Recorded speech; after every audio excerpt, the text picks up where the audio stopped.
All right, it is what time?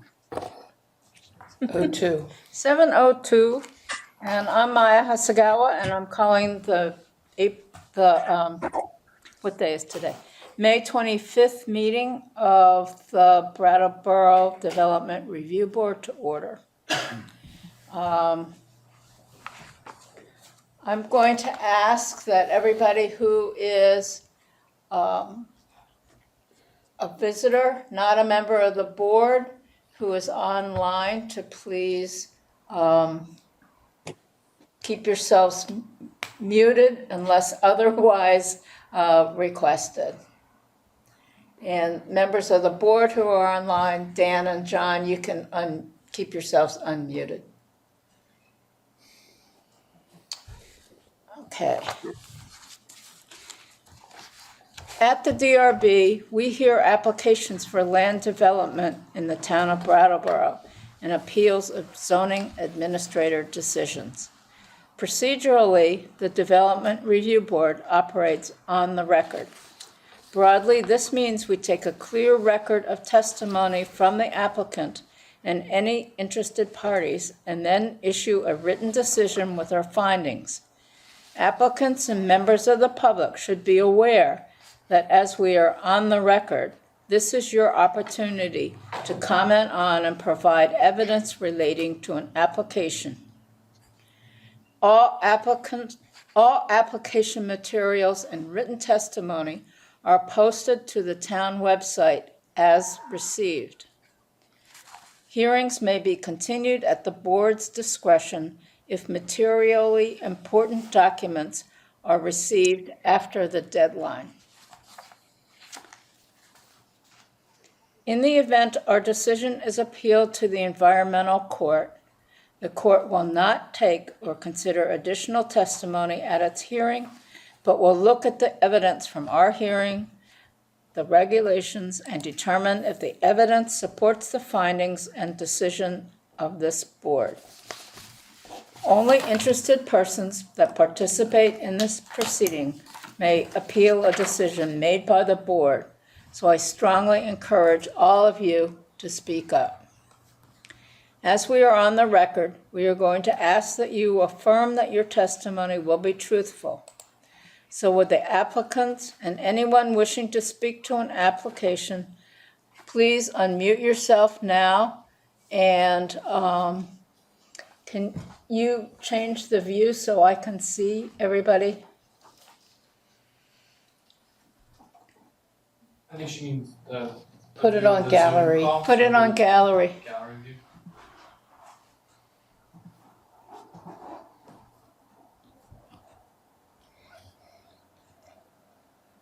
Is that everybody?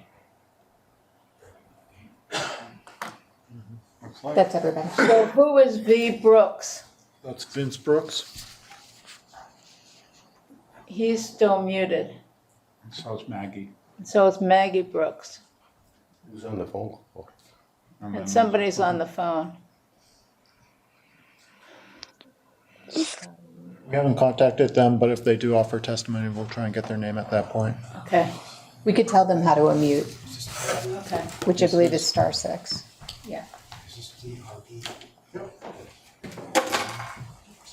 Okay. Anybody who thinks they're going to give testimony or present a project, please, if you're in the room, please stand. And if you're online, please unmute yourself. I hereby affirm that the evidence I give in the cause under consideration shall be the whole truth and nothing but the truth under the pains and penalties of perjury. Just say I do. I do. Okay. Thank you. You can mute, you can sit and they can mute themselves again, please.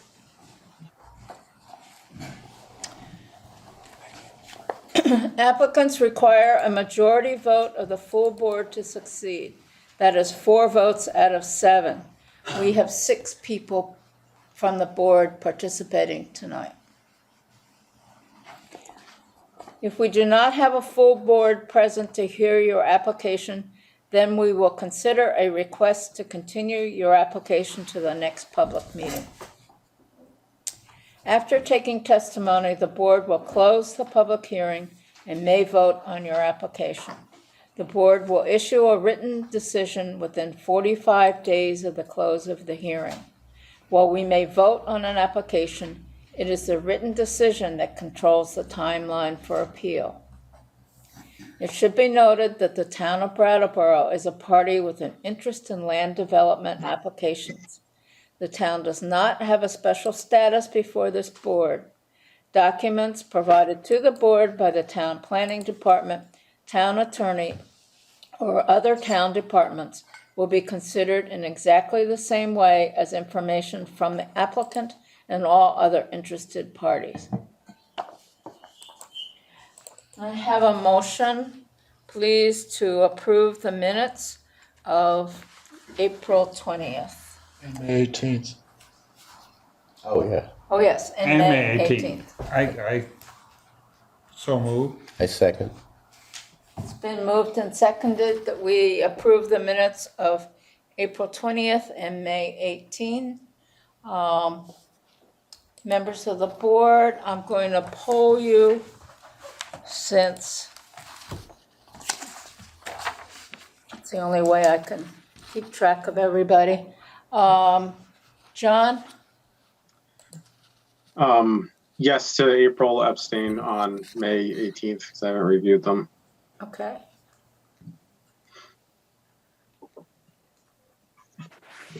Dan? Aye. Nora? Aye. Michael? Yes. Gary? Aye. Maya? Yes. Okay, the minutes have been, minutes of April 20th have been approved 6-0. And the minutes of May 18th have been approved 5-1 One abstention. abstention. Okay. Has the meeting been properly warned? Yes, it has. Disclosure of conflicts and ex parte communications. John, I believe you have a conflict? Yeah, I will need to recuse myself from 2022-39, and I'll also be participating with that applicant to present the materials. Okay. Any other conflicts of interest? No. No. Okay.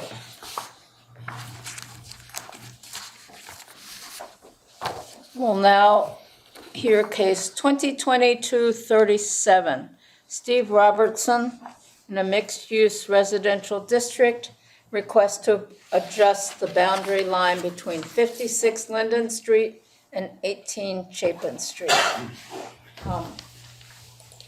So if you could just go up to that table and sit down and just give a 1 or 2 sentence explanation of your project, and Maya will take it from there. Okay. Good evening. Thank you for allowing me to attend this evening. Brian, just for the record, Brian has been fantastic and an excellent point of contact within the town. So I appreciate him greatly for his efforts with me. The issue that at hand for my request is the 2 properties are adjacent. The legacy issue over the deed allows the land ownership to, in part, to my neighbour, the majority of the land, but access only to me. So what we have done is we have had a gentleman's agreement and divided the land right down the middle. That's a legal process that I'm going to follow this permit up with Sam Griffiths, and Jim, my next door neighbour, Jim Verzino, approves of that as well. And I've submitted all the evidence, having had the land surveyed through Ethan and his company. I've submitted all the evidence with that. That is my request. Thank you so much. Questions from the board? I have one question. On this survey that I see here, there seems to be a small shed or something that looks as if it used to be in one lot and now it's in the other. No, so that is the bottom right-hand corner that you're referring to, the dashed line. That used to be a garage that was attached to 56 Linden Street, which is my property, the main one there.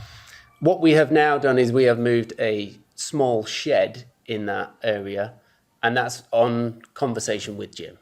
That the boundary would be that shed. So the proposed boundary, the change would be just on the left of on this diagram, just to the left of the shed. Western edge, that's correct. The western edge of that shed, yeah. And it'll be 16.5 feet, roughly, from the rear of the 56 Linden Street, which entitles Jim an equal share.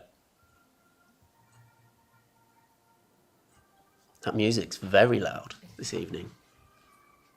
I don't know. That was class next door, I guess. So, any other questions from members of the board?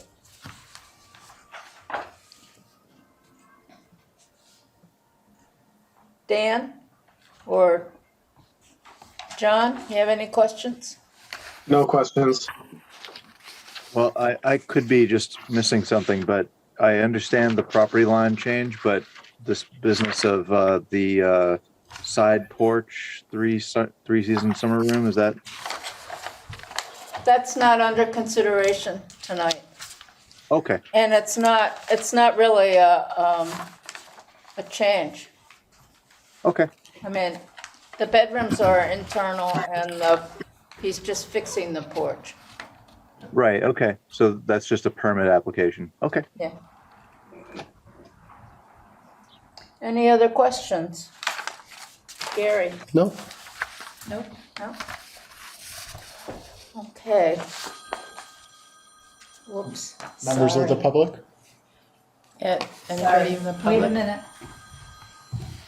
Forgot to turn mine on too. I forgot to turn my phone off. I'm sorry.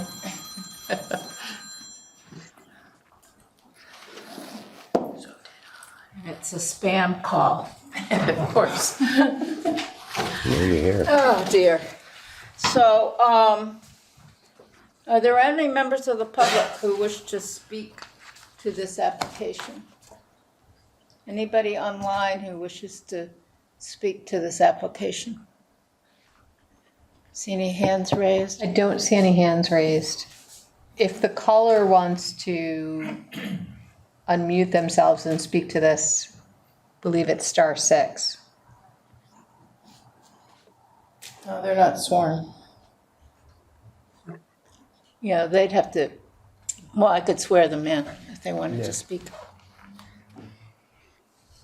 Okay, hearing no other questions or comments, and I have a motion to approve the boundary adjustment between 56 Linden Street and 18 Chapin Street. That we approve the adjustment for the boundary street from 66 Chapin Street? 56 Linden Street. 56 Linden Linden Street. and 18 Chapin. 18 Chapin. Is there a second to the motion? Second. It's been moved and seconded that we approve the boundary adjustment. I'm going to call the roll again. John? Aye. Dan? Aye. Nora? Aye. Michael? Yes. Gary? Aye. Maya? Yes. So it's approved, 6-0, and you have worked with Brian, so you know what you have to submit, right? Yes, ma'am. Okay, and then when you submit it, I'll sign it. Great. Thank you. Thank you. Thank you. Thank you, board. Thank you.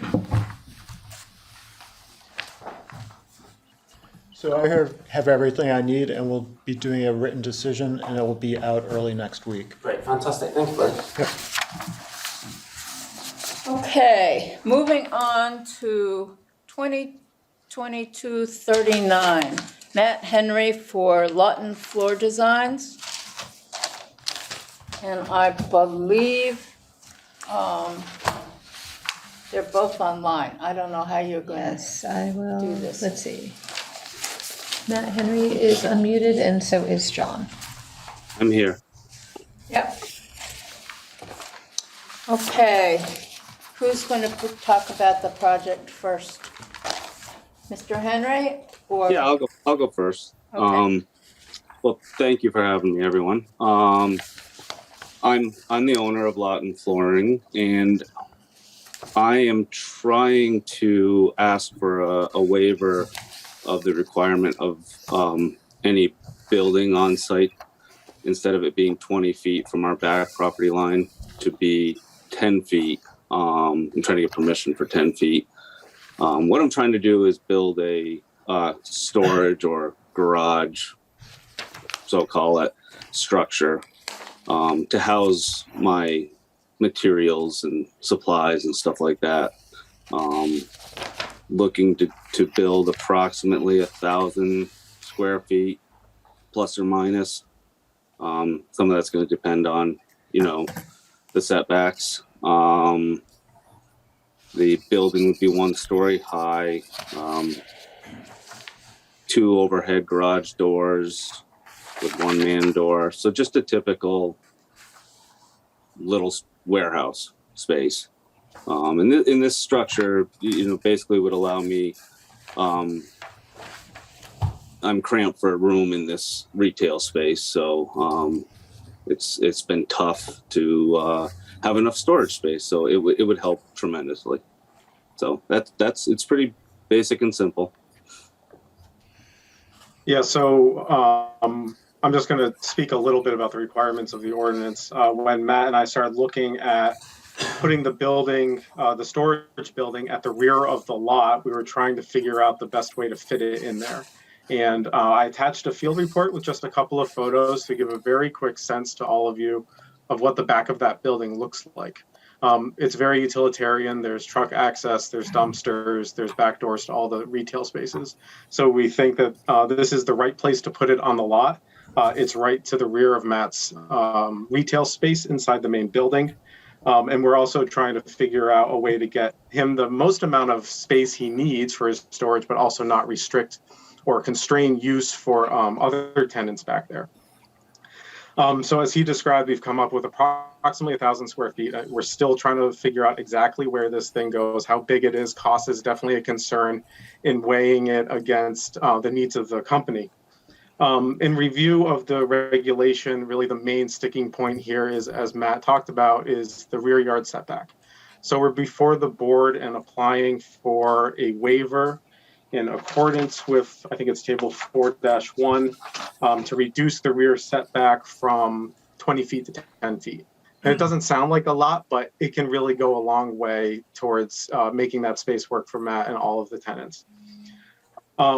As a requirement of that request for a waiver, we submitted the form general waiver from land use regulations, and I just provided some description. There's three criteria. I'm sure you've all read the document.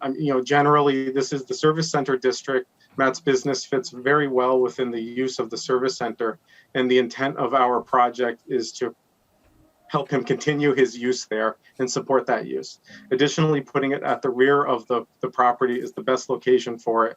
It's outside of view of the main street on Putney Road, and we think it's going to fit within those criteria. One thing to note, and this will just be the last comment, I did not look at the amount of impervious coverage. But the lot certainly looks like it's greater than 60%. And what I discussed with Brian is that if we do add impervious with this building, which we might be doing by taking some grass area away, we'll make sure to take away existing parking somewhere else. so that we don't make the existing nonconformance worse and we maintain its status. Other than that, I don't have anything else to add, but hopefully we can move this project forward. Thank you. So I have one question, and that is, between the proposed building and the current building, the Black Mountain, whatever they call it, is there enough room for trucks to get through that space? Can that be enlarged a little bit? It's really, yeah, so I could get a better purview. Can you see that? Well, no, I definitely can't see that. Yeah, there's actually a lot more space than it looks. I marked it out and went out there, and I can't remember off the top of my head how far the building has to be from the back of the existing building, the new structure from the existing. And I was going to be even 10 more feet further than that. There's definitely if we can get this 10-foot setback, if you can see on that picture where there's a truck, like a white truck right there, the front of the new structure would not stick out further than that white truck. So there's always cars parked. Like during the day, there's that whole stretch is filled with employees' cars. So the building would only stick out just like a car did, because we'd be able to put the building back into that bank a little bit. That's our goal. Yeah. Yeah, one other consideration, Maya, is that when trucks come to the back of that building, they're able to drive around. So there's no backing up and they can continue straight through and come out the other side.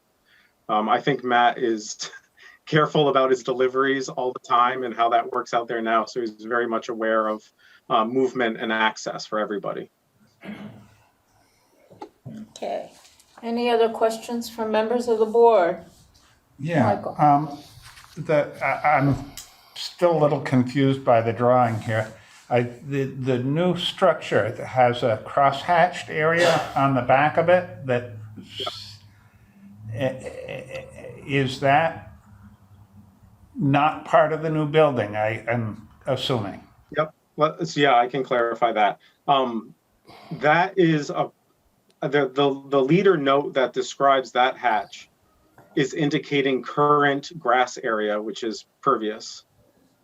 I don't know what the area of that is, but my intent is to say to the board that whatever area we take away by adding impervious building, we'll make sure to return another area of the site by removing asphalt and making it pervious. So I guess what I'm saying, the area that is crosshatched there, you're planning on paving in one way, shape, or form? We're planning on putting a building there. Well, okay. The way that looks to me is that the building goes right up to the property line. If that white block is... So that's another point. So Matt and I were trying to figure out how to get this information presented to you all without spending thousands of dollars on a surveyor. Following a potential approval tonight, the first thing we're going to do is flag that lot line and make sure that we are precisely 10 feet or 20 feet, whatever the case may be, as this application requires. All right, so the whitish line that I see on there that's talking about that seems as if it's trying to tell us it's a property line. You don't think that actually is? You think it's the darker line below it? Yeah, that's what we think. The blue line. Yeah. When I go to the state resources for satellite imagery, its overlay of parcel data on top of satellite imagery isn't always exact. My intent here is that we show the intent of this project to the board. Ultimately, we'll need to be responsible for surveying that lot line and making sure we have the correct setbacks.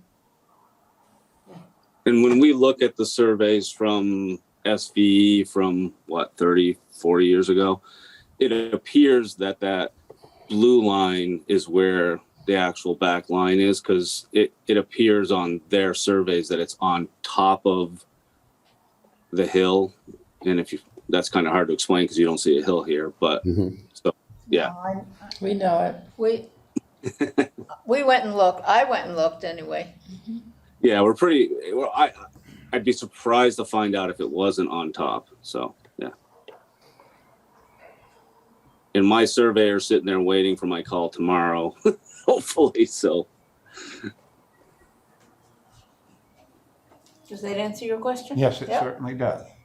Gary, do you have any Yeah, questions? that pretty much sums it up, yeah. Dan, do you have any questions? Yeah, I guess I'll just start by saying I'm going to guess that you've determined that you need a 50 by 25 structure and that's the area that you really need to prioritize. That's approximately the area that we'll need. Okay.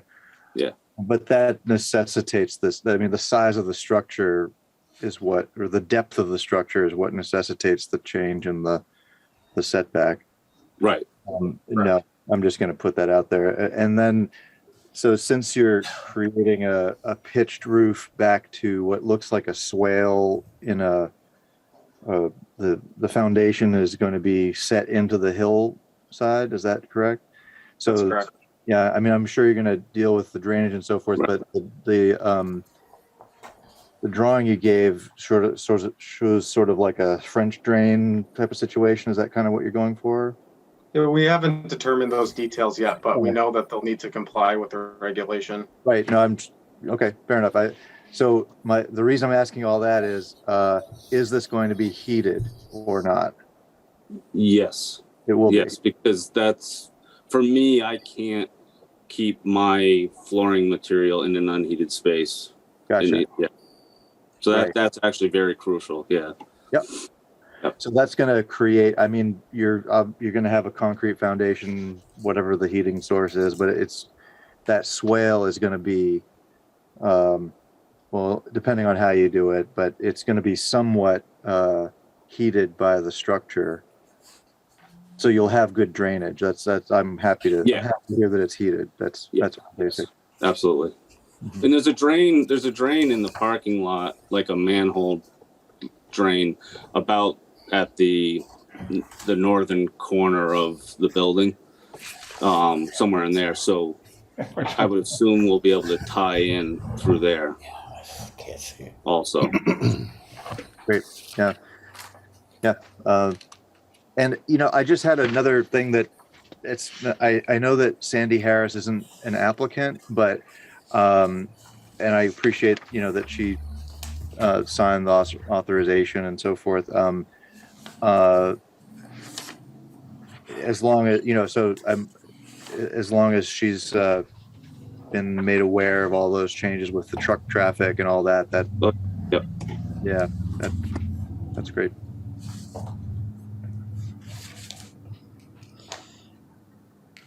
But yeah, the drainage would be the stormwater runoff and the snow load and all that jazz would be the next thing to deal with, I'm sure.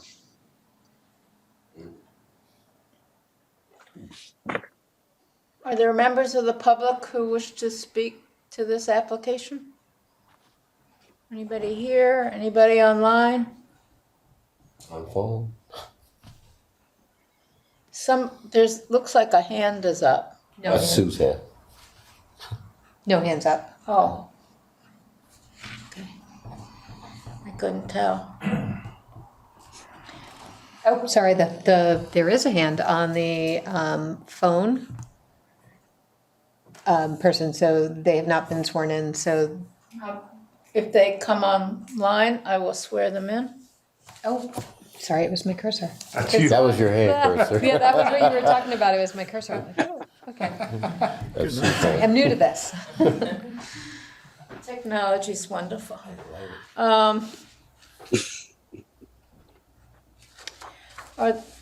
there any other comments? I just wanted, John, you said that's going to eliminate how many parking spaces if?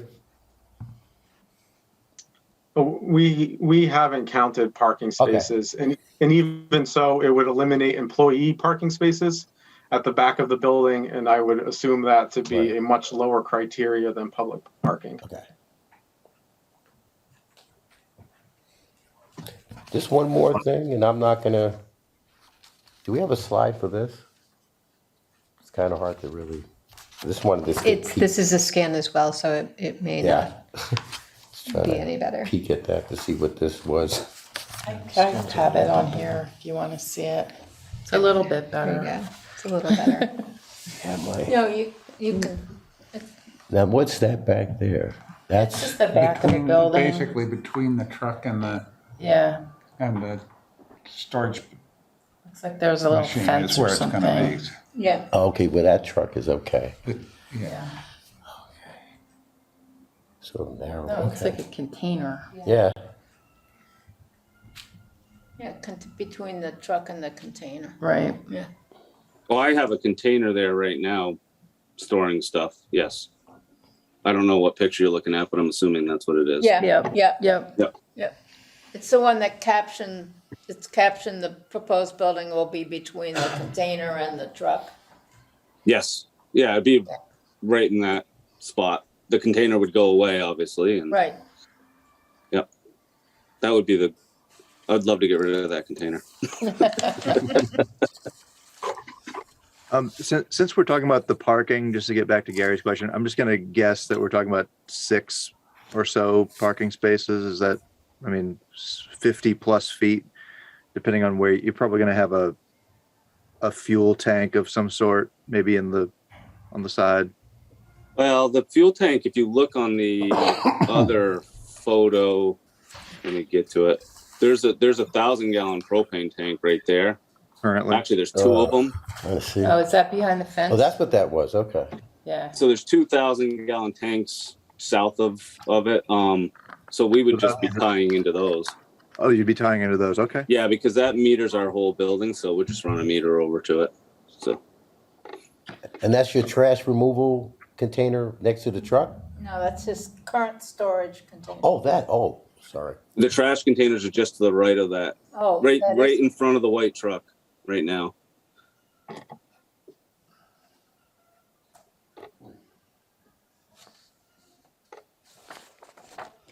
Serenaded by We'd Susan. obviously do a bit more reorganizing. So does the board feel comfortable with saying that, making a condition that if, any, impervious proper surfaces are increased? lost, that, Yeah. Pervious versus, impervious. That they will be balanced. Should we make that a condition? Can we do that, Brian? Yeah, and I was going to suggest also that the setback will be measured from a surveyed boundary, as they had stated.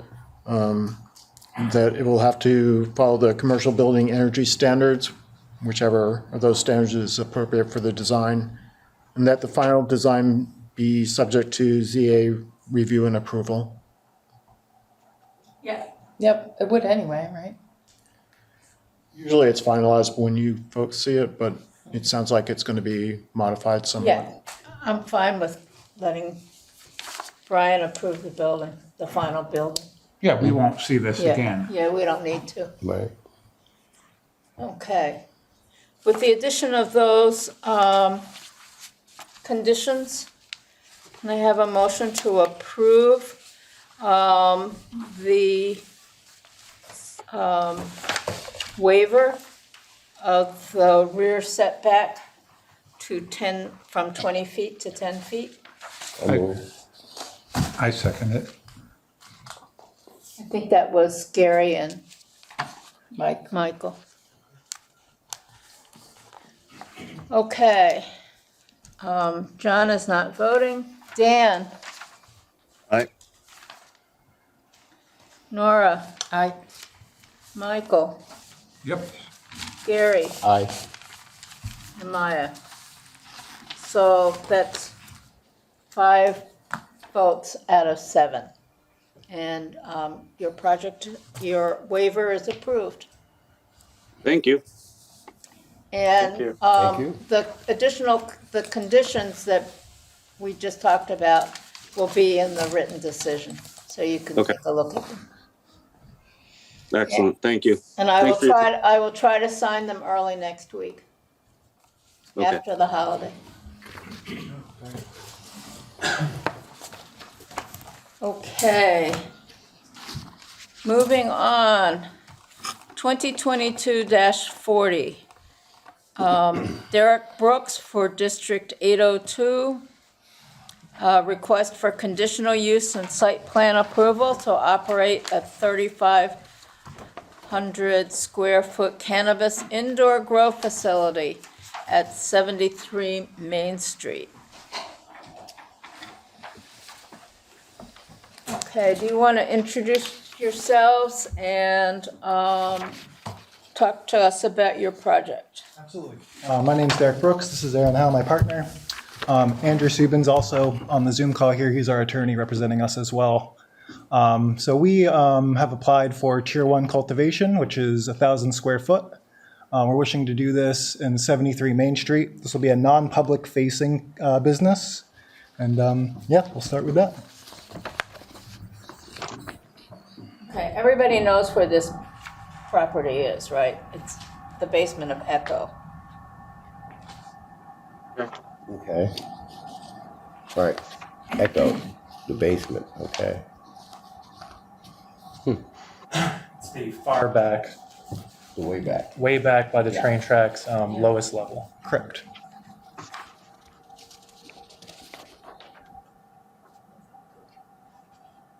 I could just introduce myself to the board. My name is Andrew Subin. I'm an attorney with Vermont Cannabis Solutions. I'm representing Derrick Brooks and his company in this application in pursuit of a cannabis cultivation license. And I would just, I think if I could, I'm happy. I'm here to answer whatever questions the board has about cannabis cultivation, about cannabis licensing, and so forth. But I would just point out, and this is in the application, I'm sure the board is concerned about parking.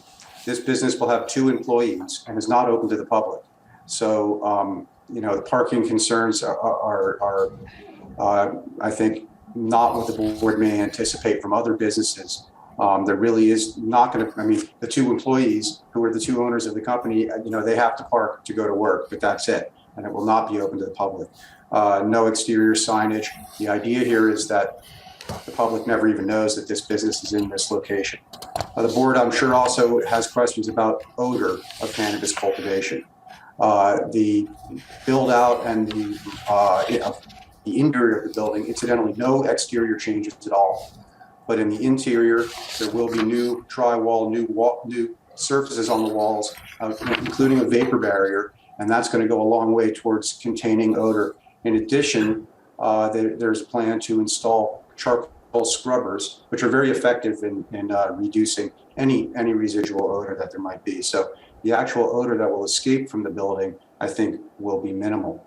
I would point out that the Cannabis Control Board rules require pretty significant security in a building like this. That includes video surveillance of any area where cannabis is going to be present. It includes locks on any exterior doors and windows, and an alarm system on any exterior doors and windows. And of course, we're going to comply with those security requirements from the Cannabis Control Board.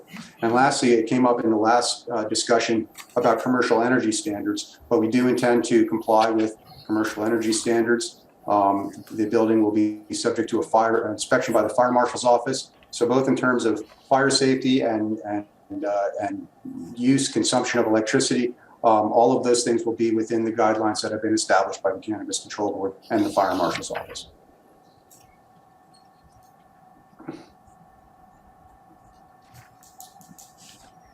I have a question just from experience. I've always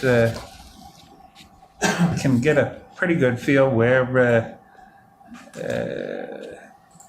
cannabis is being cultivated or used or anything else. And we have in our nuisance and hazard prevention standards, section 324, we say that emissions of odors that are readily detectable without special instruments at any point beyond the property line are prohibited. You talk about the scrubbers and like that, and you mentioned that you would be minimalizing any smell. When we say minimize, our standard is none can get out. Is that something that you're willing to commit to, or you're willing, you folks, because that's, I mean.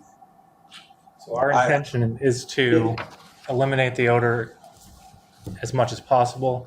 Sealing the rooms, we're going to be using CO2 injection, which requires us to keep the air inside. So it'll be very sealed, and it'll be recirculating systems. And we'll be doing multiple carbon scrubbing, so multi-stage. So inside of those contained rooms will be carbon scrubbed. All common areas will be carbon scrubbed. Very little air will be exhausted, and what will be exhausted will also be carbon scrubbed. So that would be the question, is where are you exhausting air from the building? Yeah, we'll be exhausting air, but it will be multi-stage scrubbed before it does exit the building. Those standards are for offensive odors, which is highly subjective, but Pardon me? the standard is for offensive odors, and that's very subjective, but Well, you know, I've read up on things a little bit about this when I saw it come in, and people can get offended by a lot of things, and you aren't going to be putting it in a place where people are nearby. Sure. I mean, and that's, from what I understand, in Colorado, whatever, there's been lawsuits and all this other stuff around it, around the odors. and there might be private courses of action against it if it were really offensive, but as far as the zoning code, it has to be, manifestly offensive to people. So rotting garbage in a dumpster where the smell is perceptible beyond the property boundary, that's something that I would enforce against. The smell coming from a restaurant kitchen, probably not. So it really is, would a reasonable person find it offensive? Yeah, and the example of Colorado and some of the things that you have heard of happen in Colorado, this is going to be on an entirely different scale than cultivation operations that we find in Colorado, which can be 40,000, 50,000, 60,000 square feet. This is 1,000 square feet. It's an entirely different scale of cultivation operation. And I mean, I think we can assure you that it will not produce odors that are offensive to people walking by. You're right, people can be offended by all sorts of things, but I don't think with the efforts that they're taking to ensure that no odors escape, that there will not be any offensive odors escaping from this building through the exhaust. That was my only concern about it, was just to try to make sure that Excuse me. we were working on that as hard as we possibly could. Absolutely. Yes, sir. So I do have some questions along the same lines, but a little bit different, and it's more about noise. And do you have like fans or blowers or whatever that people around this building, I mean, it's in a basement. How does that circulate? How does the air circulate, and what kind of noise does that make? So it's very minimal. It's going to be less than what you'd get from the exhaust fans at Echo. The fans will be internal. Again, we're going to be using recirculating air, and they're very quiet 300 CFM fans that pull the air and circulate them in. They'll be wall-mounted circulating fans, like reciprocating fans, throughout the facility, but we're not talking about very large air-moving fans and exhaust fans. Our goal is to keep the air inside. We're going to be injecting CO2, which will be monitored. We want to keep that in. It's expensive to have that. We want to keep that air inside. The exhausting would be once in a while to refresh the air, to get a nice fresh in that nighttime, just to take some of the air out, but it's at low velocity and low noise. So you'll be choosing your equipment looking at the decibel level? Absolutely. Yep. And there are, I mean, throughout, the indoor cannabis growing history, right? It's all about stealthiness and not being detected in the past before legalization, right? So the technology has really been developed to create very quiet fans. You didn't want loud exhaust fans blowing in your neighborhoods when this was being done previously, right? So, And that goes to the smell as well. I mean, there obviously were people that would grow, not care, blow it outside, police would come. I mean, the technology was developed to make it so it's Undetectable. undetectable as much as possible. Yep. so I think somebody mentioned 1,000 square feet, and the application says 3,500. So the building space that we'll be renting is 3,500 square feet. The actual cannabis cultivation canopy, which is what we're being licensed for, maxes out at 1,000 square feet. So they don't license us based on the total facility, it's based on the total canopy size. So our initial canopy will only be About 400. 400 in phase one, but will be built out in phases to be 1,000 square feet.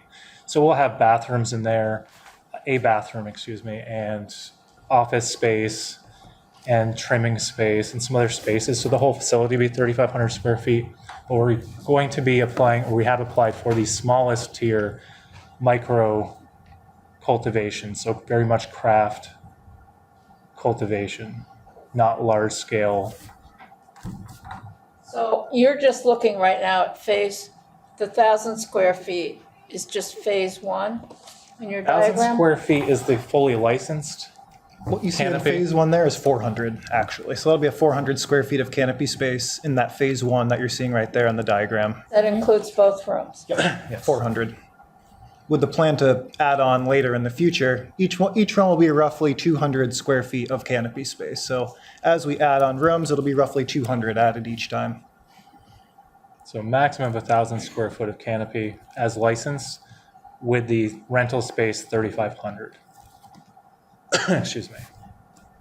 Can you talk about how you're going to get product out and trucks and transportation, all that kind of? This is another, I've appeared before a lot of development review boards on this question of cannabis cultivation, and a lot of the boards have this question about traffic and deliveries.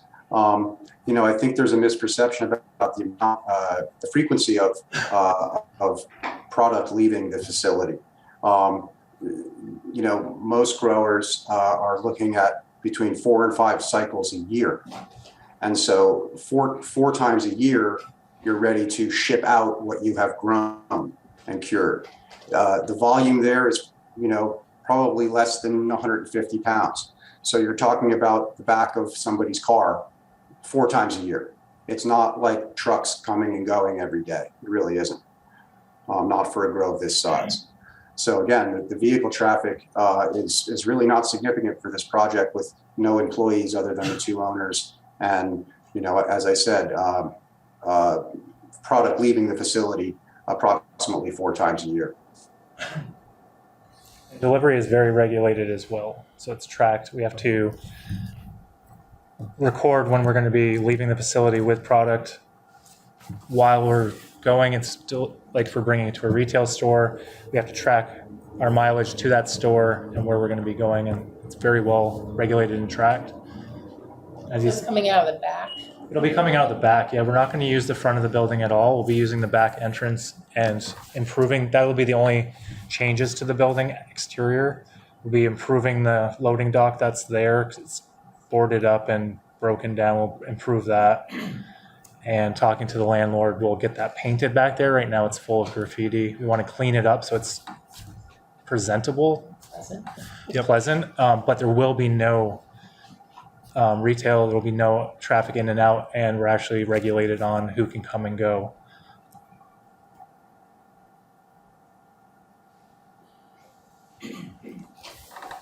So, Dan, go ahead. while we're on the subject of the condition of the building, I should just mention, I don't know if anybody else has been in that space while it was the Muay Thai training center, but it is, shall we say, in disrepair. And I'm just curious, with the owner, I'm sure there are windows and all kinds of improvements that need to be made in order to make it a sealed envelope like you're talking about constructing. So so the reason I mention this is I'm just curious how you came up with, not that this is really a condition, but I'm really curious how you came up with the project cost of $20,000. So the upstairs with the Muay Thai space is actually upstairs. This is the lower level below that. Below that, yeah. Yep. With the whole that, okay, go ahead. So there's no windows in this, with the space where if you look at the map, we're actually going to be building a wall to separate the outside wall. And in our space, it'll be a common hallway that'll be divided right there. So that right where the cursor is currently is right now open. We'll be closing that off completely. The loading dock would be right below the cursor on the right there. So the exterior is that slanted wall. We'll have an interior. We'll be building sheetrocked interior walls, metal studded walls. The project cost comes from the fact that our other partner owns a construction company. His guys will be doing a lot of that work. He's also contributing to that. We'll be doing a lot of the interior work. As far as studding, framing, we'll be hiring out the sheetrock because it's more efficient to do that, even though I could do it. Time-wise, it's way more efficient to have someone else do it. There's quite a bit more into the project costs as far as build out with the equipment, the lighting. That's really where the expenses are going to come in. That was strictly structural, the 20,000. You're putting up the walls essentially, but yeah, the real money comes from the equipment costs. But is that including creating the sort of the airtight envelope that you're talking about? Correct. Yep. Reviewing with the fire safety department and all of that, based on projected costs, if we weren't doing any of the work ourselves and it would be done by a contractor solely, we're looking at it actually being about an $80,000 build out if it was being done fully hired out. Mm-hmm. And we did review that with, I can't remember his name, at the Landon Wheeler. Landon Wheeler at the fire safety department. Yep. And we have our application ready to go into them as well. We just didn't want to send that in until we had a decision by the board here. But we have that ready to go. So you're going to use ductless mini splits, and you're going to have equipment outside of the building, right? Correct. So, this is a historic building in a historic district, and approval for those will have to come from the design review committee. Okay. Can I ask another question? How would the two employees be accessing the space? From my understanding, speaking with the landlord, it would be the rear, just like the deliveries. So the back rear loading docks there. There is access to the front by going down all the hallways and downstairs, but we don't want to use that. We'll create an exterior lockable door that we have access to, and then interior wise, everything will be locked and secured again. So, right. So whenever the door is opened, it's going to the outside, the back door. The back door outside will go into that new hallway that we're creating that'll separate our space from the exterior. So it'll be a double access. So the outside won't open directly to our space, no. Okay. So the question I wanted to add, I was at the meeting for the regulatory cannabis. I don't know if you guys zoomed that. You were on that about the new regs that are coming out. So I guess going back to Michael's question, about, I'm pretty sure once you've done all the walls and everything, they're gonna probably, at some point, have to be decommissioned, taken down, putting up new. We're gonna be constantly fumigating it down there, you said, basically, cleaning out with the fumes and all that, just to making sure there's the smell, because that was the biggest thing that was on there about, because you have a residential building that you're going into too. And that thing's gonna have to be really sealed, because that's stuff, and that was the biggest concern, and security. Yes, security is regulated. That's what we need to do, both by the Cannabis Review Board and Control Board, and through our insurance companies and everything. The security is very strict. Yes. And then as far as the smell goes, like I said, our optimal goal is to completely seal those rooms.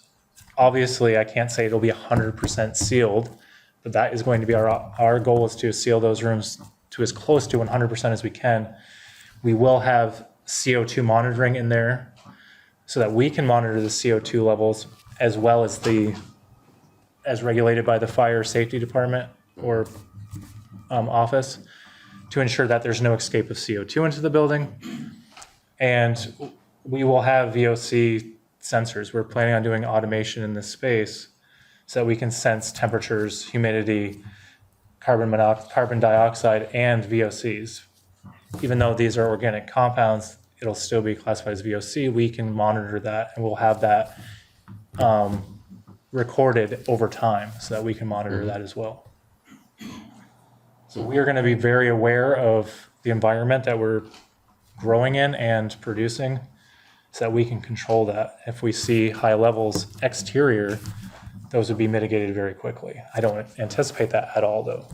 Right. And what Nora was mentioning also about transportation coming, because that's a little alleyway, if I'm not mistaken, back there. That's another.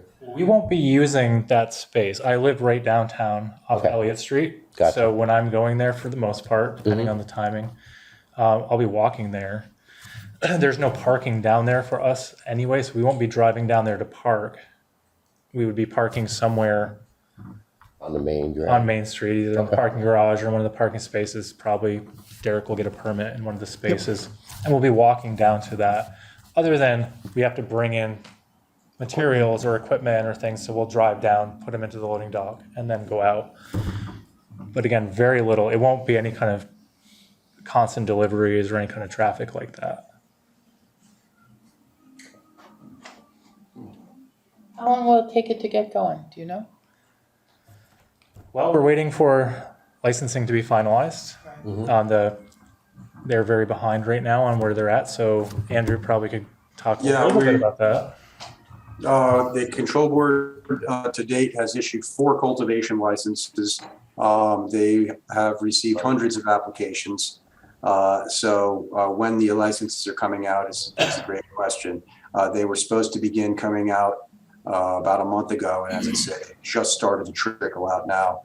The social equity applicants will get their licenses first. We hope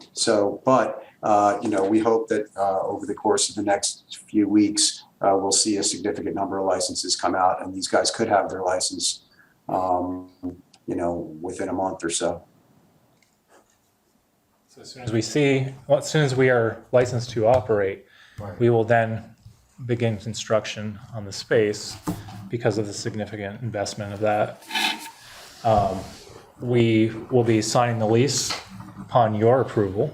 So we have contingency with the landlord to sign that lease with zoning approval. And we can begin construction basically as soon as we do that. So if I understand it correctly, you don't anticipate going past the square footage that you're requesting because there's no more room in the basement. Not at this facility, no. No, we would not be able to. But by our license, I mean, even if we down the road applied for a larger license, that would be at a different facility. It wouldn't make sense to do it here anyway. And then at that point, we'd be out somewhere else where we've purchased a property and built it out for that. This is and this is a pretty typical size of building to hold 1,000 square foot cultivation. You do need, maybe you could do it in 3,000 square feet, but this is about the right size of building to house the 1,000 square foot plant canopy and the associated activities that go with it. Are there, Dan? Yeah, could you just tell us a little bit about, give us some of your thoughts on water usage and drainage and possibly the benefits of it being in a basement? And along with that, if you're going to have to alter the floor drains or anything along those lines? Sure. What was our anticipated? We have a pre-approval from the wastewater department for our flow rate. Let's say it was 500 gallons. I think it was 500. That was a high estimate of 500 gallons a day. We're going to be using a micro drip irrigation system. It's all hydroponics. So we'll be feeding the plants to the point of runoff and then stopping multiple times a day. So we won't have a huge wastewater flow. We won't be having a lot of water cycling through the system. It'll be very minimal. So our goals are to be very environmentally conscious in this. If I may too, we're in an area here where the control board is going to regulate and require proof that there's adequate water from the municipal water system, that the waste product that's going into the drain is appropriate to put in the drain, and that the wastewater system can handle that level of water that's coming out. But again, most of the tier 1 growers are well under the water needs of even other businesses in town, probably. But the Cannabis Control Board is requiring proof of that as a condition of licensing. As far as the floor drains, we won't be modifying the floor. We won't be jackhammering the floors, but floor drains in. We're going to be growing on raised tables, and our drains will be pumping. Our waste will be pumped out and then into the drain system. And again, based on the regulations and requirements for licensing, we'll be having to prove concentration levels and things like that. And we're presenting all that data to the town and state. And subject to periodic inspections by the Cannabis Control Board to verify that all this stuff is working the way that it has been promised to work, which is, I think, maybe unique for a lot of state agencies, that they're going to actually come around and check up on this and make sure people are doing what they've said they're going to do. Are there members of the public who wish to speak to this application? He's not sworn. I do. Okay, excuse me, I have to swear you in. Oh, certainly. I have to swear you I'm in. not going to speak to him, but ask questions. That's probably the same thing. Yeah, no, you still have to be sworn in. Otherwise, whatever you say doesn't count. Sure. Okay, I hereby affirm that the evidence I give in the cause under consideration shall be the whole truth and nothing but the truth, under the pains and penalties of perjury. I swear to that. Okay. Okay, so I'm Can you George- identify yourself? Yeah, I'm George Weir. My wife and I, Joan, are an LLC. We own the building at 51 Main Street. The applicant is using a building that is in a butter. Do you want him to stand? It's totally up to him. Okay. So it's in a butter. So the questions I have, there's a couple of questions I have. One is, the main one I ask is, when they talk about the back entrance and the loading dock, what is the access to the back entrance and what's the access to the loading dock? So the access is the alley that's between the building, the nail salon building that used to be Barrows. I'm not sure the address there, but that smaller building right on the corner, and then the main block. Well, my concern is this, to clarify. I own with Kim, this is Kim, we own the alleyway that goes between the Kim building and 51 Main Street, which was known as the Zephyr building, or it was known as the Edward Jones building. So I own that Edward Jones building. The next building over is the Kim building. Is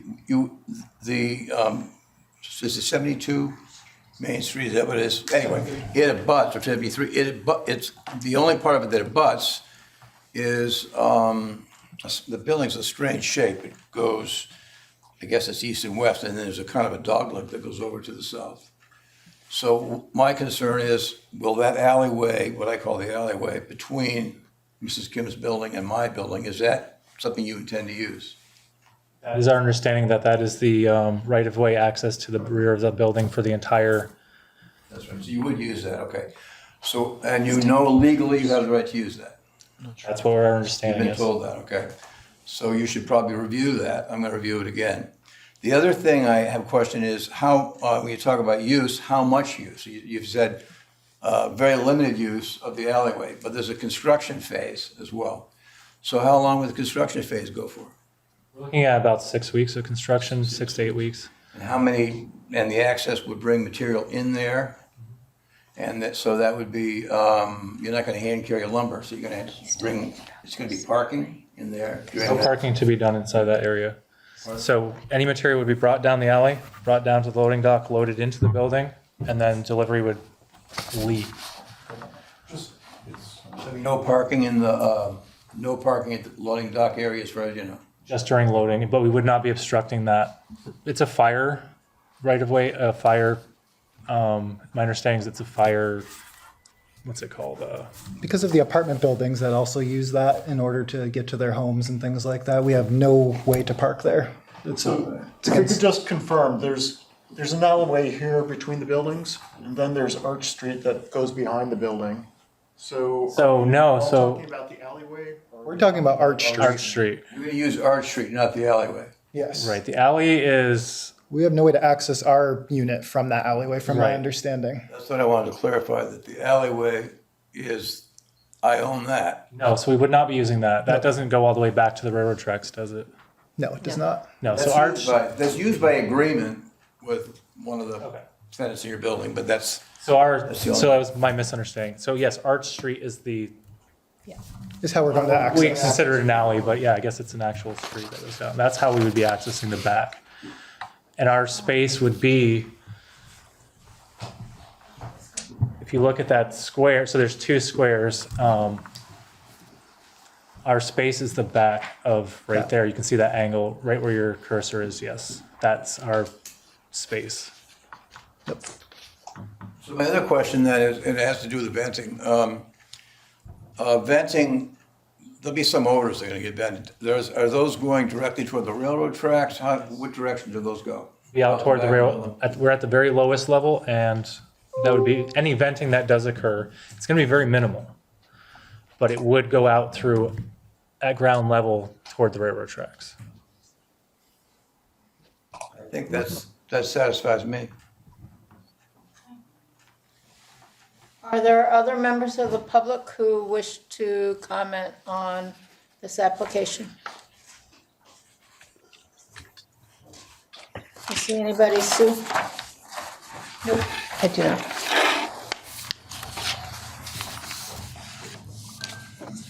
Doesn't.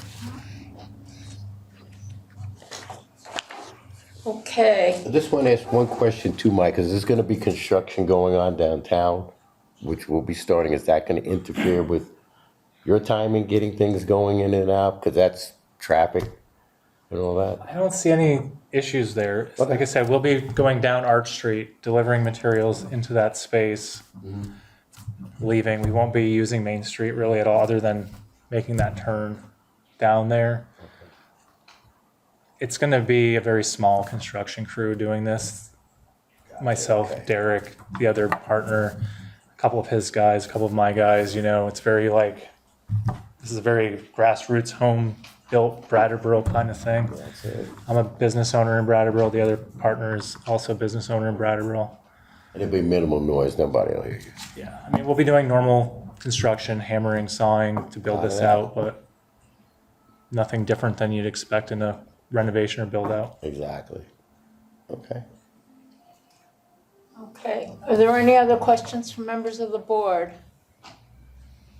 Okay, this is, what the applicant is looking for is a change in the use of the space, and miscellaneous manufacturing is a conditional it's not permitted automatically, it's conditional.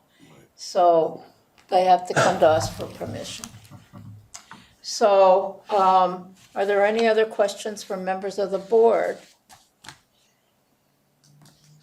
Is there a motion to approve the request for, the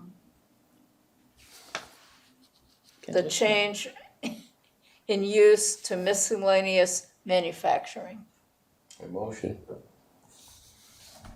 Is there a second? I'll second.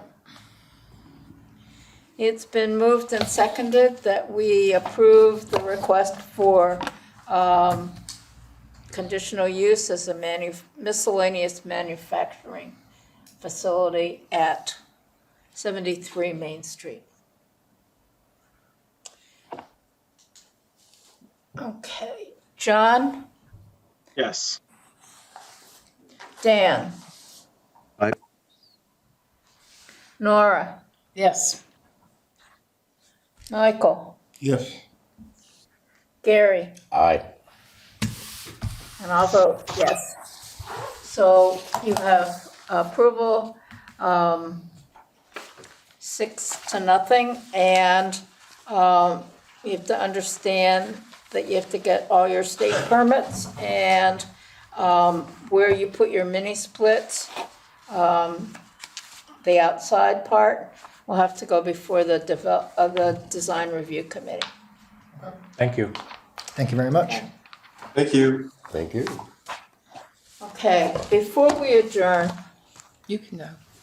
members of the public can Corner. go. This is other business unless It's a people want to clear stay because it's interesting. The planning commission is interested in having a joint meeting, as we discussed last time, to talk about things we might need to change in the land use regs or things we'd like to have people look at. We think that ought to be looked at. So I have a list of things. And one of them is the setbacks that we require in residential areas. You know, we're trying to encourage more building, and I was thinking maybe we should just look at whether the current setbacks meet the needs or they don't meet the needs. There ought to be something to codify in the zoning regs, this whole business of cannabis and retail and all of that. I think that's,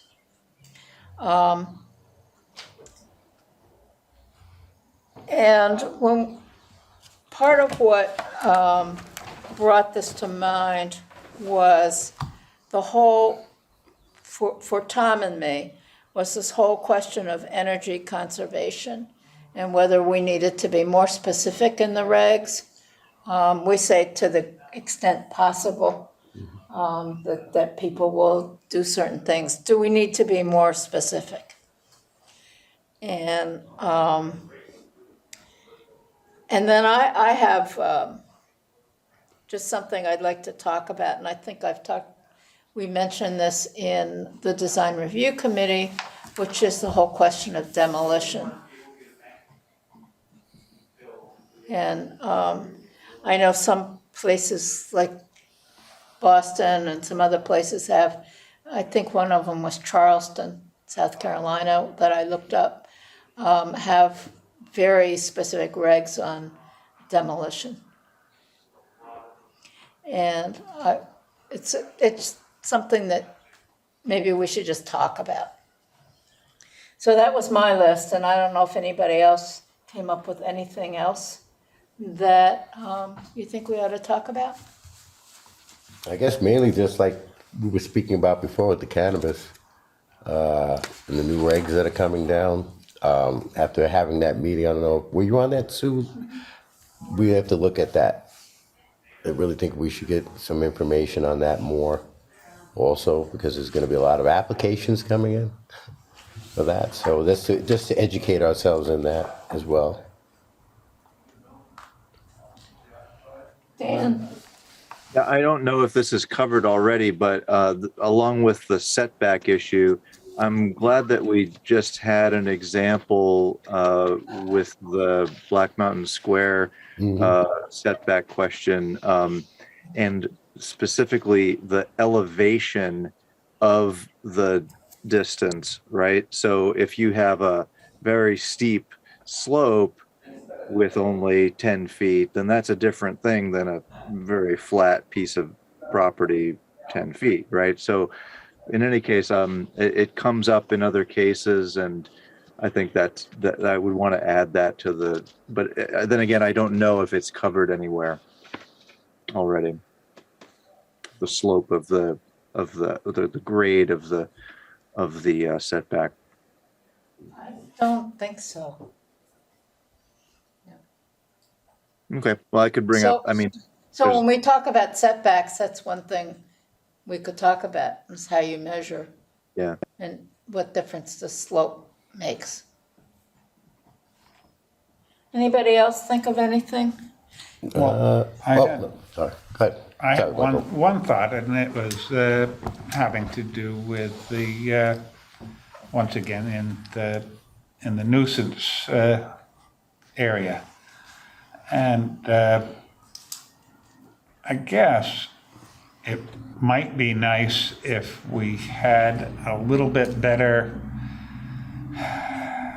or definitive explanation as far as the noise section on that, as far as how one actually, how can we approve something? You know, you got decibel numbers, but then you start talking about the administrative officer. But does that mean that you folks get out there and start measuring somebody when they have during a party that's doing something? Or it seems very vague to me, and just from getting into that with the bed and breakfast there, the inn, it concerned me that that was one of the issues that the neighbors were concerned about, and Oh, you're talking about the one on Putney Road? yeah. Oh, the B&B, yeah. And it, to me, that was, it would be really nice if we could have something that was a little bit more definitive, that we could wrap our arms around to get a feel for that, because that, you know, it's quality of life and all that stuff, and whether you're bugging your neighbors or not. That's Okay. my 2 cents anyway. No, it's actually an active conversation town departments are having right now as far as entertainment licenses go, and we've been trying to do some research, and it really is so context specific. Well, I mean, even it's really some of the challenging, stuff just like you that, said. you know, even with the you know, cell phones and stuff like that, you can probably, you know, get into better information off a cell phone now than you could from an awful lot of other things that, you know, talking about measuring all these things. And And to the extent we're conditioning entertainment licenses on sound levels, that's what we're asking people to do, is to check the level. But as far as the zoning goes, what we definitely have to do is mechanicals.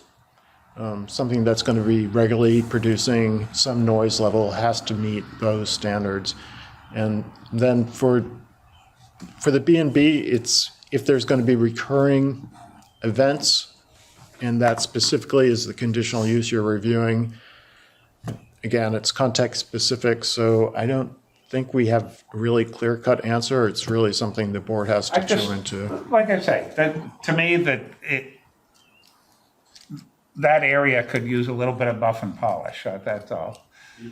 Yeah, it's, Might be as buffed and polished as. Well, like I said, by going through it, I was having a hard time. yeah, no, like I'm saying, we're having that discussion between all the different departments, Yep. and we're all having a hard time with it. It's complex. If it comes up again, we have to. Well, There might be better, there might be better well, models. there you to go. look at and- Yeah. So that falls under way, just like construction or anything like that, noise levels. Not construction. That's a whole separate, okay. Construction There's a is town section- ordinance. Yeah, not zoning. So like went down up there, what is that place on Main Street? There was an issue about the whetstone when they had the marketplace. They wanted to have a band down there. I think we were dealing with that, and there were people saying, well, late night music and all That was this. the entertainment license. Yes, It's still. I remember. So that was an interesting topic too. I guess that falls under that too with the B&B that was down with the noise that they were having. So I remember you mentioning before, I mean, you're not going to come out with a decibel level machine to level. You can download those on your cell phone. Don't have to Google, but there is an ordinance, if I'm not mistaken, at a certain time at night. No, there's the, Yep. okay. Anybody think of anything else? John, have you come up with anything that we've run into? No. I'm sure I will at some point. I like the idea of a demolition delay. Those have been really effective around the country. And then every time I come before the DRB on other projects, everyone asks about mechanical equipment noise and what it looks like and where it is, and that should all be published data, especially on something like that. Equipment for these guys on Main Street, all that should be published equipment, published data. So it depends on if we want to see it. That's a good point. Dan? I'd just like us to add to the discussion any, our ability to control undue adverse impacts on traffic, because that often comes up. And, if you did have, if the impact is here and our tolerance for it is here, but the public comments that their tolerance is down here, how do we start to sort that out? I think that could be a really good conversation to have with the planning commission. Like how much traffic right now is flowing with this construction and everything else going on? Just, construction is temporary. I'm more, thinking like in the normal everyday operation of a new business or something like Like that. the daycare center. Sure, yeah. Were you on the board when we had the discussion about the daycare center and the traffic? No, I don't think so. And Which one? I don't remember. I don't think out so. on off Old Guilford Road. No. And she ended up, the woman who was upset about the traffic ended up appealing, and she lost. I mean, the board was upheld. Okay. Even though it was a kind of a strange decision, because I couldn't figure out how they were counting how the it. judge was counting traffic. Yeah. But anyway, he had his own little formula in his head, and he said, no, there's not excessive traffic. So That sounds like a good case study where we could, maybe look at some examples like that, because it's inevitable that more will come along. We had videos. yes, Yeah, we people did. sitting there counting traffic too. If need be, so. So An appeal that provided really good proof that it wasn't excessive. I think everybody appreciated it. So I can send you a copy of the decision. I have it. So for me, I keep going back to the animals. Oh yeah. Yeah. What about the animals? Well, we had the pet pigs and, the agricultural kind of animals in the town. Yeah. Yeah. And we haven't seen that lately, It's been a but while. it might be good to have a little more definition. I mean, somebody's going to have pygmy goats or something. I can give you another My one. friend does in a Yeah. neighborhood, not here in Brattleboro, and they're quite fine. They're We cute. talked about yeah. that too, at one meeting, Sue, we talked about how different animals and licenses there. Yeah, we did. The planning commission did not come to agreement, so we didn't put it in the changes from last summer, so. Right. But bringing it up is good.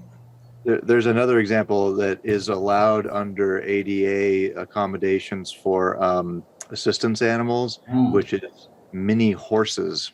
And I'm just waiting for the first person who wants to have a third floor apartment with a mini horse. A mini horse. I don't know it's a micro horse or a mini horse or the little tiny ones, but they are approved federally they have to be allowed, for example. So anyway, You can take them on an airplane then, huh? I suppose Storage.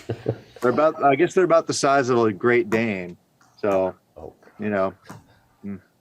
I don't think I Riding want a around Great town with Dane in that. a third floor apartment. Oh, I wouldn't. I live below them. Get a little carrying case, I guess. Palopony, I mean, So- polar pony. Okay, Oh, Sue has. Sue, While we're on this topic, because you brought up setbacks, so the planning commission does have a bylaw modernization grant that we're just gonna get started on in June. And the goal of that is to, reduce some of the housing barriers. So setbacks is definitely something we'll be looking at, whether the residential neighborhood needs two different sets of setbacks, whether we just need to reduce them altogether. But that is something that we'll be working with the consultant who helped us with the regs that we have here. She'll be working with us again. And so that and, just other barriers that are possibly preventing housing. So parking, maybe some of our design standards, densities, which we helped take care of that last summer. And then the other thing I just wanted to get a feel, doing it at a DRB meeting is difficult because you never know how many applications you're going to have, having this joint meeting, I should say. And then the planning commission is going to be pretty busy with the zoning bylaw project, the part that they're doing with the consultant. So just kind of if I could take a straw poll about, doing it on a separate night. Yeah. We'll send around some dates, but if we can do this on a separate night, maybe That would make later in June or maybe July if we had to. Do a survey monkey and just. Yeah, I mean, I'll. that would make a lot of sense to have a separate meeting. Just a couple other issues. One of them is the Vermont Marketplace they had that non-complying sign. It has to come down. There's still no provision for a common scheme premises sign for that type of property. So, if you just have that 12 square feet and you have multiple uses, Yeah, it seems like people find that inadequate, and I think it invites violations. So signs are awful, but I think PC should revisit it anyways. So does that have to come before the board? At this point, there's no provision for approving something like that, so it's really something that has to get amended before we consider an application. The other is, I've noticed with some of our regulations, you can do things like get waivers on setbacks, but there's also maximum frontage build out. And if you actually get a waiver, you can no longer meet those standards. You exceed the maximum build out. There's also a recent change in state law where non-conforming small lots, you still have to be able to develop them if they're on sewer and water. But if you look at the setbacks, they actually prevent, they prevent any reason, exactly, it's 5 feet wide. But historically, those parcels have been developed. So I think whatever we do with the setbacks or other dimensional standards, there's always going to be those outliers, and I think it would be useful if the board had some waiver authority instead of just those narrow ones you guys have now. With a higher standard of scrutiny, I think, but still, because we don't want to be giving out variances. No, variances don't, as we've learned. I don't think there's ever been a variance upheld, has it? Just one. And it's because I probably gave bad advice on the Area 4 sign, and the board allowed that. Yeah. Now, which one was that, Brian, the signage, that's for which? The signage is for Vermont Market. Oh, up here by the outlet. It's too big and they have to remove it. Yeah. I think there's two issues. I think there's the common scheme premises and also the sign size in that Yep. district is on the low side. 'Cause he had wanted it across the street at one time, right? You mentioned. He said, well, can I put it across the street? No, that was me suggesting that if he was across the street, he could have the Right. bigger sign, but he couldn't have it where he is because it's a different, Is it Right. different zoning, just. yeah. So for most of the districts with a common scheme, you get an additional allowance for additional businesses with a cap, I think. So there are different approaches the planning commission could take, but at this point, I think it's not necessarily working in that district. There's one more thing I wanted to add to, I don't know, Maya, with the planning commission too, about, since it's coming up quite a bit about waste material, like we were talking with Cam, how are they, is that something we can discuss too, like, you know, disposal? Well, the regulations can get into, you know, I mean, no, how they're disposing of their waste is typically not in the zoning regulations if you're talking like, you know, processes from there, unless it involves equipment or that kind of thing. Well, yeah, It's not- basically it's like what we more- were discussing tonight, and also how they're, I mean, I'm quite sure once they come down the pipeline, the new cannabis regular, I'm sure they're gonna amend it and critique it again and over, but. A lot of that stuff, Outside of zoning, a lot of that stuff goes through the state, Okay. yeah. state I mean, wastewater. wastewater program. permitting, yeah, Right. it's not, And they get into the strength of the material that's getting set out and all that stuff. And they test it, all that, just to make sure, I mean, these are the things I was thinking about in the residential. Oh, no, I mean, but you get into that Yeah. in like breweries and things like that. They Yeah, put out they have to have a different waste wastewater, that's that materials. state wastewater it's a permit. state Yeah, permit, Eco, and they they were work up with the there. town, Yeah. with Department of Public Works, but yeah, that is, especially with the cannabis, it's not under the purview of the town. Most of that stuff gets recycled anyways. I don't imagine. Dick, I was they just have- wondering when they said they were putting these walls up, I mean, at some point, I'm quite sure they're gonna be changing, how are you disposing, how are you change, I guess that's my Well, thing. it's not zoning. Yeah, It's probably more building code and wastewater and. right. Dan?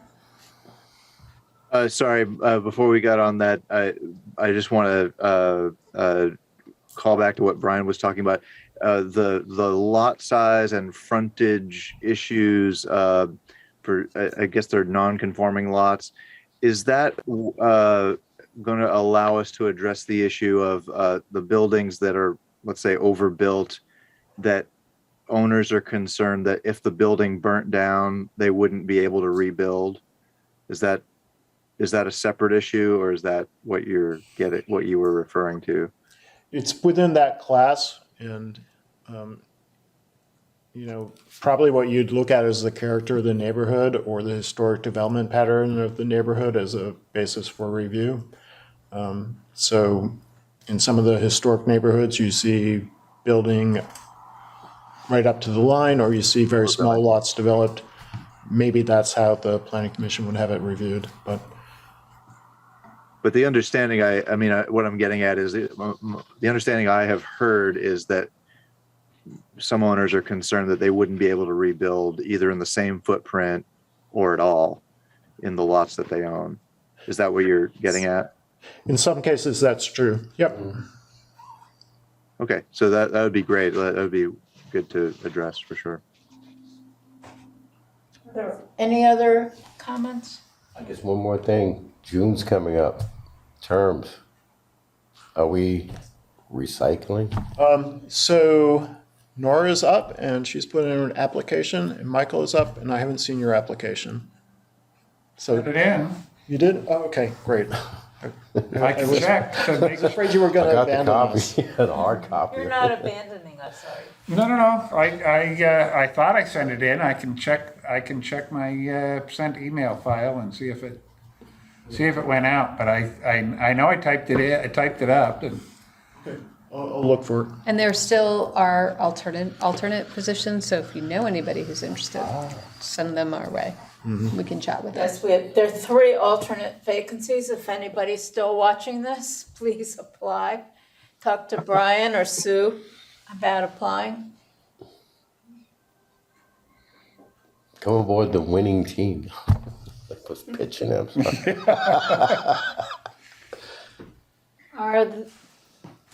Is there any other business? Is there a motion to adjourn? I motion, Dan, oh. Well, actually, I was just going to get to the timing of this meeting. Is everyone, is it possible we could have it at least early in the evening? I know that might not be convenient for everyone, but is this a possibility? Which meeting are you talking about? Planning. The joint planning commission. Oh, DRB. Sure. I don't know, we Yeah. can look at it. Yeah, Yeah, but we'll just- see people's availability. Yeah. Yeah. Just to, yeah, that'd be great. We can Zoom, whatever. Is there a motion to adjourn? I motion that we adjourn. Second. All in favor of adjourning? Aye. All right, we'll see everybody next month.